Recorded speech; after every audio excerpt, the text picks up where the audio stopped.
Face mass திறக்கம் யாரை பற்றி பார்க்க போகிறோம்னா, இப்போ எடப்பாடி பழனிசாமிலாம் பார்த்தீங்கன்னா, அந்த ஊழல் வழக்கு, டெண்டர் முறைகேடு.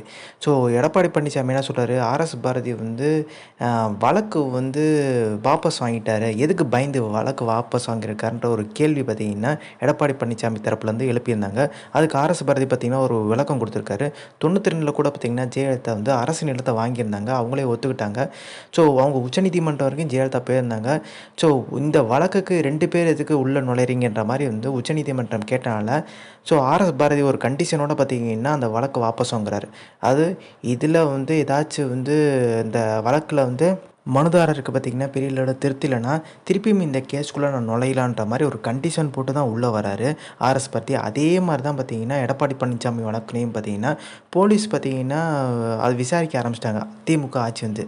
ஸோ அவங்களே விசாரிக்கணும்னு சொல்லிட்டு நான் விட்டுட்டேன். அதனால தான் வாபஸ் வாங்கினேன்.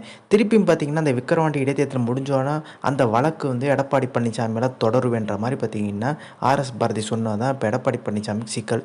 இது ஒரு பக்கம் இருக்க 3 மாசத்துக்குள்ள பார்த்தீங்கன்னா, ஓபிஎஸ் கட்சிக்குள்ள போயிருவான்ற மாரி வந்து ஒரு எதிர்பார்ப்பு எல்லாருக்குமே இருக்குது. எதனால பார்த்தீங்கன்னா, எடப்பாடி பழனிசாமி அளவுக்கு சாதாரணமா பார்த்தீங்கன்னா, அவர் சொல்ற மாரி டெண்டர் முறைகேடு வந்து சாதாரண நழுவி போல. அது மிகப்பெரிய ஒரு சிக்கல தான் எடப்பாடி பழனிசாமிக்கு குடுத்துருக்கு. ஸோ ஏதாச்சும் ஒரு வழக்குல பார்த்தீங்கன்னா, சிக்கிறதுக்கான வாய்ப்பு இருக்குது எடப்பாடி.